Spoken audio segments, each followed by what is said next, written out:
respected principal sir, teacher, and dear friends. Today I will tell you about Atal Bihari Vajpayee.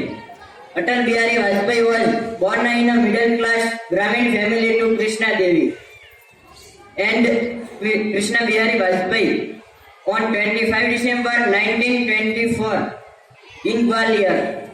His father was a poet and school teacher. Vajpayee did his schooling from the Saraswati Shishu Mandir, Gwalior. Later he studied at Victoria College, Gwalior. Now Lakshmibai College for his graduation.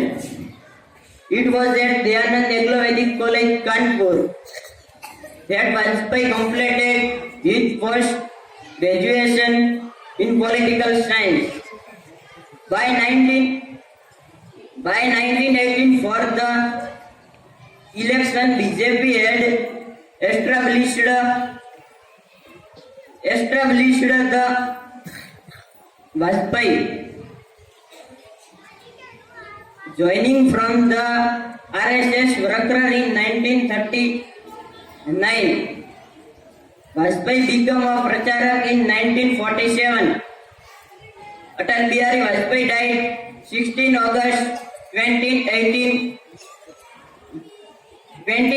at 5 o'clock 5 minutes in New Delhi. Astu. Jai Hind.